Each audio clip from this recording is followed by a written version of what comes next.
welcome back to my channel. So today I wanted to talk to you guys a little bit. I have some cozy winter book recommendations for you guys.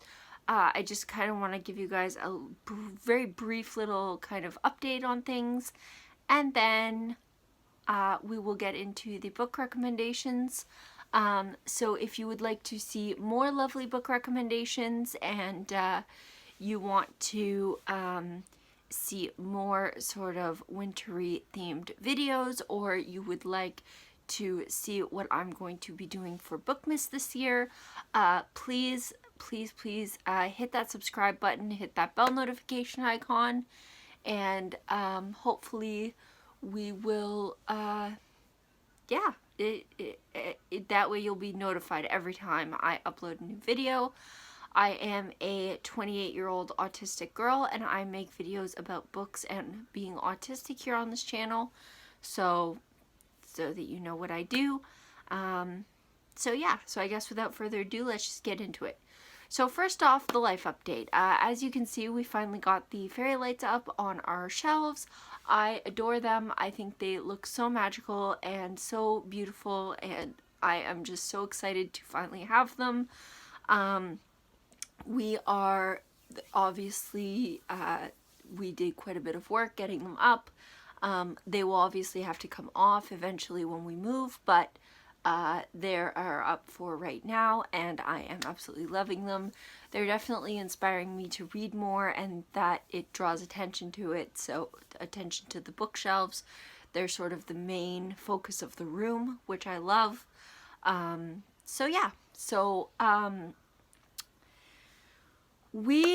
little bit of a life update. So the current situation, if you're new here or if you don't already know, my husband and I are on disability. I am autistic. I cannot work.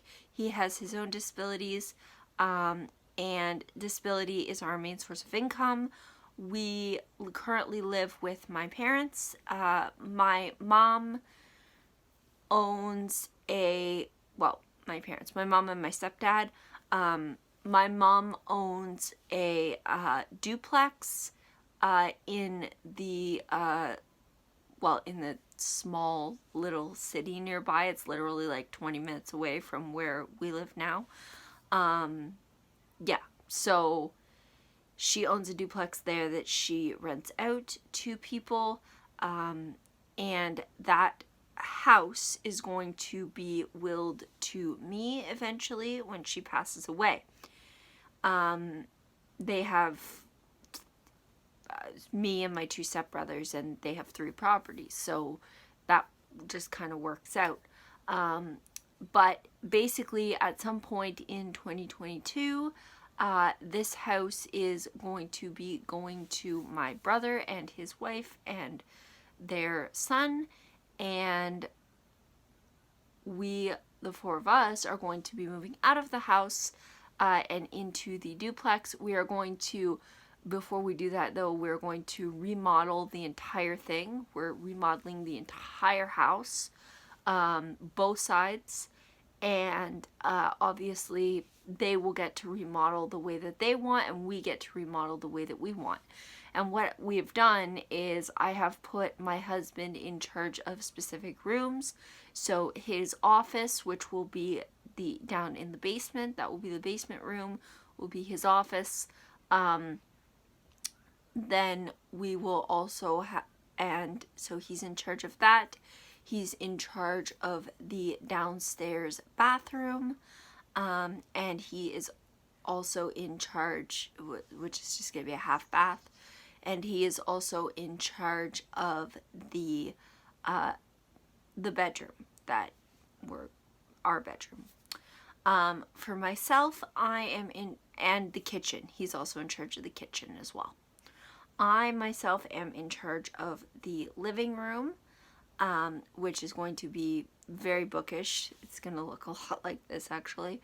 The books are I want the places where I'm in charge of, I want the books to be the main sort of focus when you come in the room. So in the living room, we're going to have half his books and half my books, just like we do here.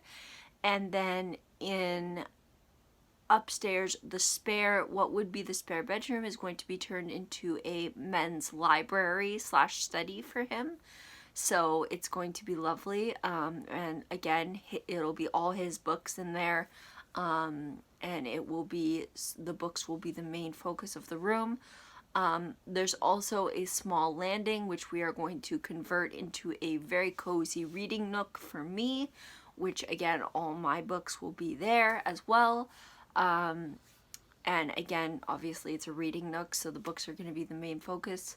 But yeah, so that's how we're doing that. And then I'm also in charge of the private ensuite bathroom off of our bedroom. So yeah, that's just in our side. And then my parents will have, obviously they'll be designing their own side. And then once it's all remodeled, we will be moving in there probably sometime in 2022. So I am super, super excited. I am beyond excited to get moved in there.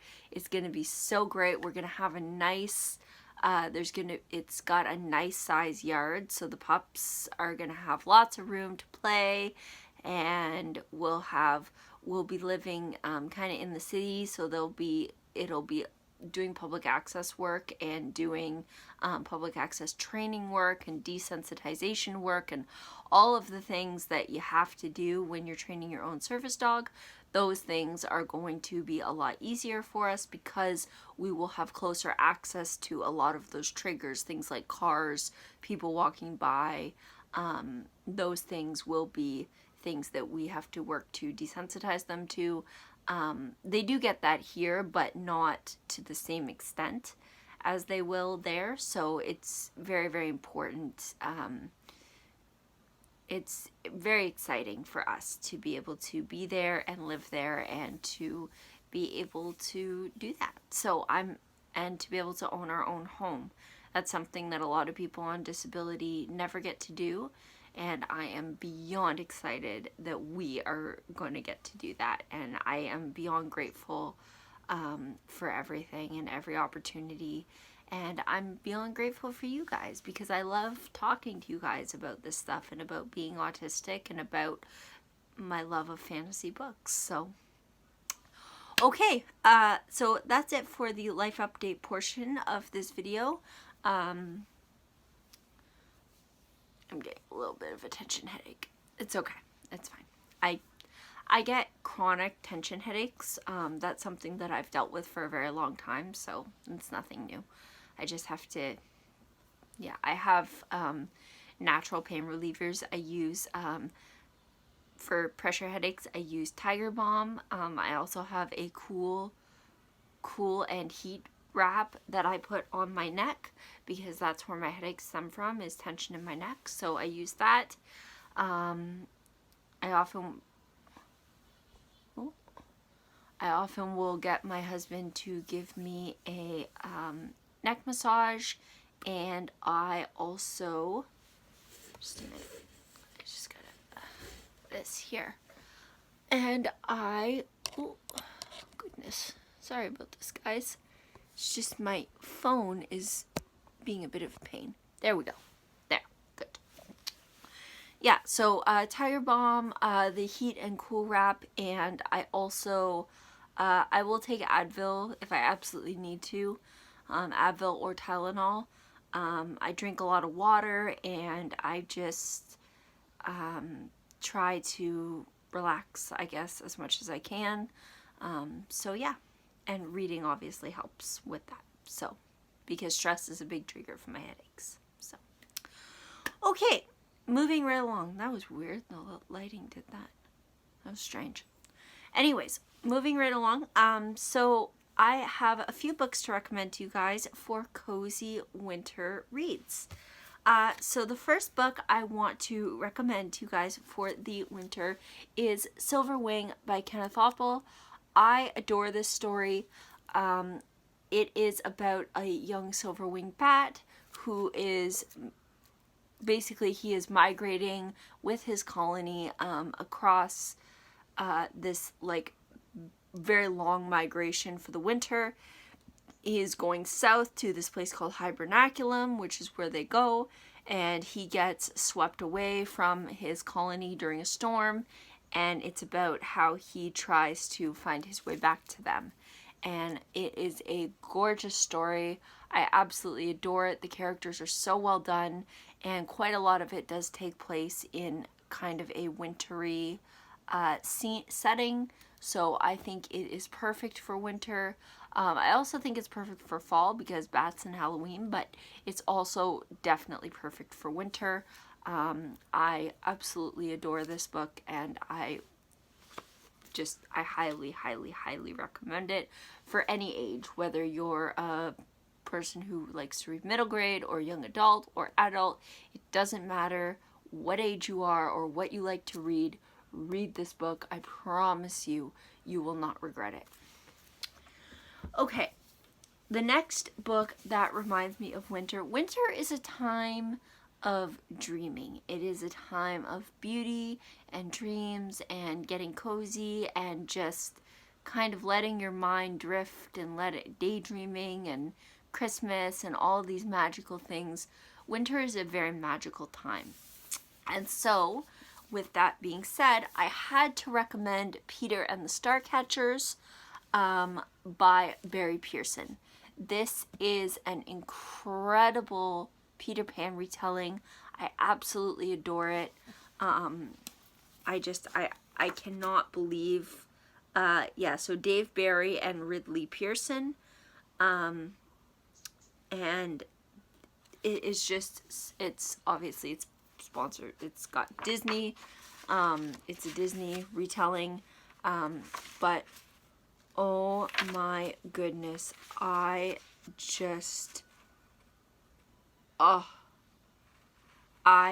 died when I got this book. I've actually noted, if you look, and I'm pretty sure my mom noted it in here for me, and then I noted it myself again.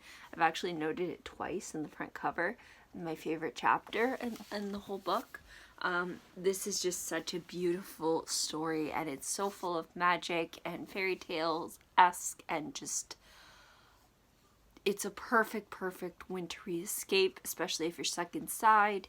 It's fabulous, and I highly, highly, highly recommend it.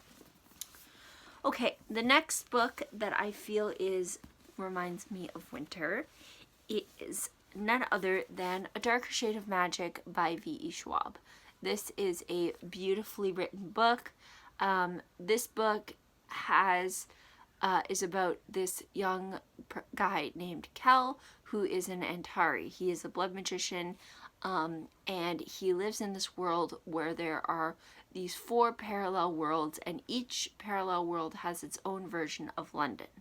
So the only one who can move between the worlds is Kel and one other Antari. They can move between 3 of the 4. Well, sorry, they can move between all 4, but they're only supposed to move between 3 of the 4, which are Red London, White London, and Grey London.